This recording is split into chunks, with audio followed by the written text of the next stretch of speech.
So Bungie's dropped a new article on us. This is about introducing the seasons in Marathon. So let's see what Bungie has in store for us and let's just dive in. With Marathon's launch around the corner, we want to take a minute to share how we're approaching seasons and our plans for Season 1 and beyond. Seasons Overview. Seasons in Marathon last about 3 months, and each season will bring new content and features that change the way you master, survive, grow your power floor, and progress throughout a season. Marathon's living universe and gameplay will continue to evolve across seasons, fueled by your feedback and your impact on the world of Tau Ceti, as you uncover what happened to the Lost Colony and on the Marathon ship. Seasonal updates will introduce new gameplay, including gear, runner shells, zones, events, and more, which will be free for all players to access or earn. No expansions or DLC required. Alright, so two things I kind of want to mention here. So every season we're going to get a new runner shell and new map. That's nice. One major thing, which is what Bungie's learned here, is one of the biggest hurdles of getting friends into Destiny was you never knew what expansion to buy, and the cost of the expansions just started to add up. So just completely removing expansions or DLC and you pay your $40 and you have full access to all future content is perfect. This is a win. This is a win for sure.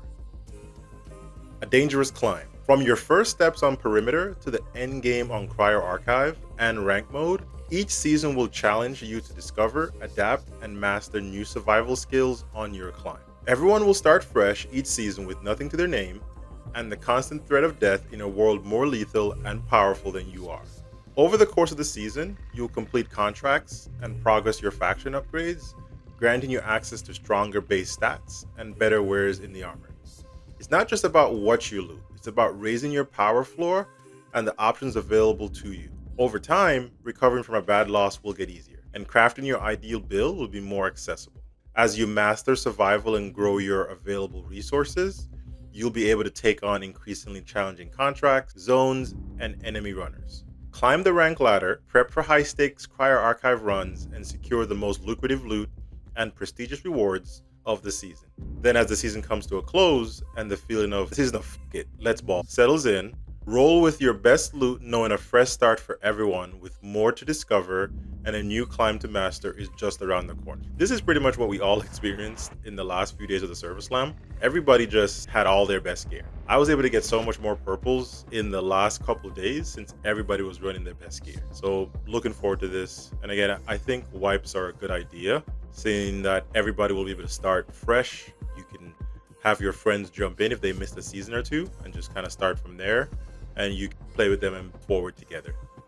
Discover, adapt, survive. Each season of Marathon brings a clean slate for the whole community with progression resets. These resets include everyone's gear, contract progression, faction progression, and player level. You'll keep your achievements and ways to express yourself. These includes cosmetics, earned and paid, titles, and other rewards you earn by playing and reaching milestones each season. Your codex progression also carries over, as unburying the secrets of Tau Ceti takes time. Few other things carry over too, such as your liaison contract progression, so no need to unlock factions every season. That's nice. I wouldn't want to do that every season.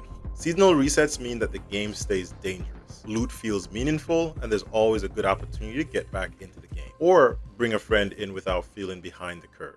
It's a way to say goodbye to the old, welcome the new, kick off a journey from zero to hero with new ways to play, content to master, and things to discover. What's in Season 1? Season 1, Death is the First Step, also known as First Step, is the start of a new gold rush on Tau Ceti. It's the beginning of a proxy war between rival factions competing for power and answers to what happened to the 30,000 lost souls of the new Cascadia colony. And as a runner, you're at the forefront of these expeditions. When you step foot on Tau Ceti IV, you'll find a hostile world that wishes you dead. As you and other runners begin to explore the surface, you'll soon discover a way aboard the derelict UESC Marathon ship hanging above. Once the community unlocks the way into orbit, the fourth zone, Cryo Archive, will become available. Okay, so is this going to be like a world's first type of thing, where the first team that unlocks it makes it available for everybody? That's kind of interesting. I guess we'll keep an eye on that. Prepare your mind and shell to take on Endgame Zone on the Marathon ship, where you'll solve security puzzles, unseal frozen vaults, and come face to face with an entity even the UESC fears. During the second half of March, Rank Mode will also unlock. Put your survival skills to the test and exfil with valuable loot to climb the rank ladder and earn exclusive rewards each season. We'll share more details about rank when we get closer to its launch. First Step also brings events, quality of life improvements, balance tuning, new implants, a new weapon, and other surprises. This is in addition to the full suite of launch content, which includes complete faction and contract progression, all 6 factions including Sakaguchi genetics, all 6 launch runner shells including Thief, 3 zones including outposts. Outposts will unlock the day after launch, giving the community time to gear up and unlock the zone at runner level 12. 28 weapons plus mods, implants, cores, and more to craft your perfect build. Earnable cosmetics, achievements, and storytelling through your codex. Alright, so Season 1, March to June, death is the first step. So this is what we touched on before. This is the launch content, Crier Archive, ranked mode, carry event. I don't think they talked about this. A new gun, mid-season tune-in, and implants. Season 2 is called Nightfall. Bungie loves the word Nightfall. Season 2 runs from June to August. We have Night March, UESC Occupation, Darkness Gameplay, Redacted, a new runner shell, nice. A new system called the Cradle. New guns, new mods, new threats, and more. And then Season 3 starts August to November, fully redacted. Alright, so that's pretty good. Bungie has a pretty robust roadmap here. Looking forward to it. Looking ahead, Season 2 and beyond. You'll start to see the impact of your presence on Tau Ceti IV in Season 2, Nightfall. Your activities on the Lost Colony have not gone unnoticed, and the UESC are stepping up the security measures and responding in force to your criminal activities.